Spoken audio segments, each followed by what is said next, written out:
How's it going, everyone? Indy Sean 45 coming at you. First off, it's not even Halloween yet, and already here in my neck of the woods, we received our first snowfall of the year earlier this evening. It wasn't much, just about an inch or so, and from what it's looking like, a lot of it's starting to melt away. But that's crazy.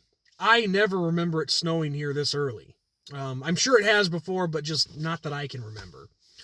So kids trick or treating. I hope they go with something warm because it's going to be cold when they're out there trick or treating. That's for sure. But anyway, moving on. This video was kind of a last minute ordeal. I just wanted to get on here and talk about a few things that I've been thinking about the past day. Now, as we all have seen, the Irish have dropped to number 16 in the polls. And I'm not getting on here to bitch about our ranking. Hey, I think it's justified. You know, we after that ass kicking that we took on Saturday night, we deserve to be where we're at. And it was funny, I remember reading on some forums that people were saying, oh, well, I'm surprised Notre Dame didn't just drop out of the top 25 altogether. Now that's a little harsh. Okay, Michigan was still a ranked team, and it was on their turf in the Big House. So saying that we should drop out altogether, that's silly. That's ridiculous.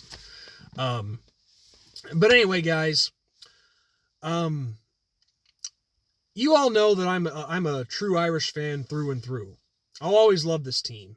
Even when I was pissed off and going on my tirade on Saturday night after the game, I still love them.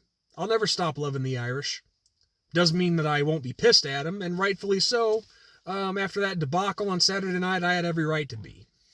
But as much as I hate saying this, after Saturday night and after the rankings came out, as it stands right now, I think we just played ourselves out of not just the playoffs, which that part was a given, but I think we played ourselves out of the New Year's 6 lineup altogether. At the very least, we have a slim chance to get in right now as it stands. But that's just my personal belief at this point in time. Now, granted, in 2015, we went 10-2, and we still got in. But of course, things are a little bit different this time around. And here's the thing, I hate being negative. I mean, here's the thing, there's still 5 games to go yet, plus all the conference championships and all that, and of course, a lot of crazy things we've seen happen in those championship games. But still, even within these last 5 weeks, a lot of crazy things can still happen. But at this point in time, it's not looking good. And if I'm not mistaken, I think the 2 bowl games that we have a shot at, if we're able to make it, I think this year it was the Cotton Bowl, which is an at-large versus the Group of 5, the Group of 6, the highest ranked Group of 6 team, which I think at this point in time it's Southern Methodist. And then the other slot that we have is the Orange Bowl. So the Orange Bowl and the Cotton, those were the 2 options for us if we fell out of playoff contention. Now,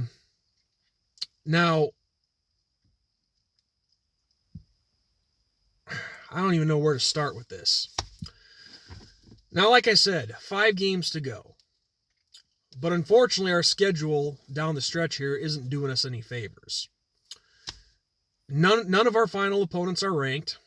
And our final opponents in no particular order: Virginia Tech, Stanford, Duke, Boston College, and the Naval Academy.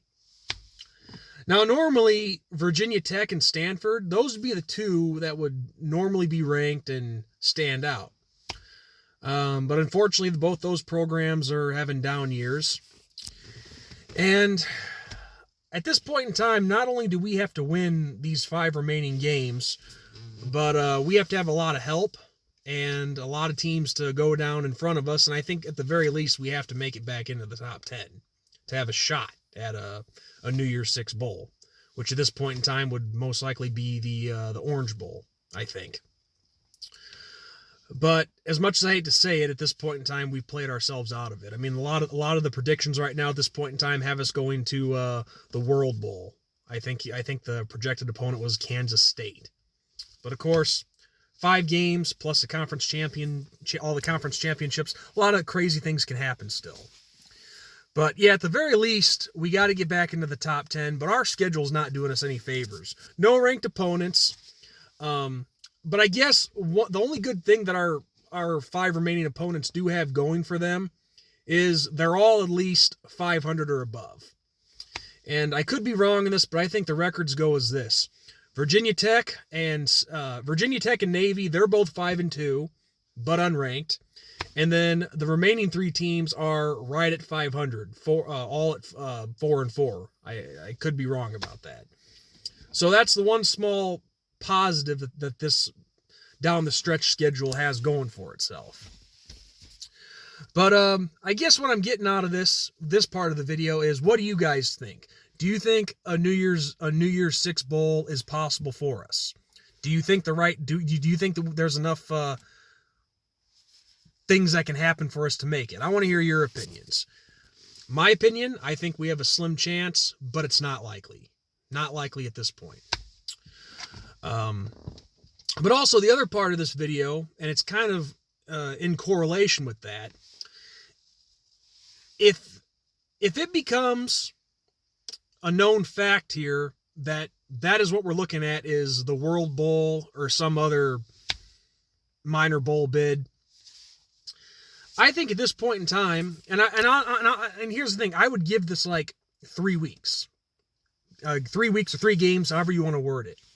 But I think after 3 weeks, if we know that, if it becomes more and more clear that a New Year's 6 bowl is out of the question, I think we should start giving Phil Dracovic some significant reps and prepare this program to be his team, to make him the man, to make him our quarterback.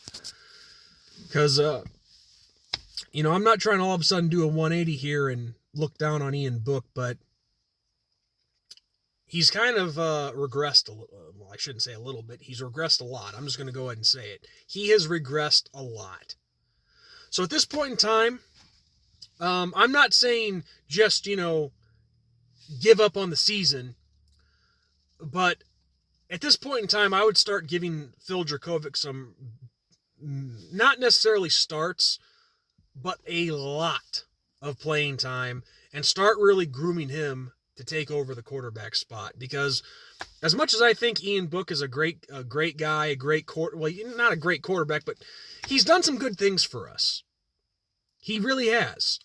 But I'm sorry, he's obviously not this dark horse Heisman candidate that everybody thought he was going to be. He's still making the same mistakes, as I pointed out. He's had some good moments, but he really hasn't progressed. So I think at this point in time, you start grooming Phil Dracovic to be the starting guy. Make him your number 1. So that's what I think the Irish should do. You give it 3 games. 3 games. If we know for a fact that after those 3 games that we're not going to a New Year's 6 bowl, have no shot at one, then I say the last 2 games you start Phil Dracovic. Honestly, that's what I would do. Because no disrespect to Ian Book, he's got a lot of great character. He's a good guy, but he's not the future to this program. So yeah, I definitely think you start grooming Phil to be your guy. So that's really all I wanted to get on here and say, guys. Those are just my thoughts about a couple of things that I've been thinking about the past day or so. Get in the comments. Let me know what you guys think. Do I have some valid points here? Am I wrong? Let me know your opinions. These are just mine. Let me hear yours. So on that note, guys, this is NY6 signing off. God bless. And as always, even in defeat, even when times get bad, go Irish.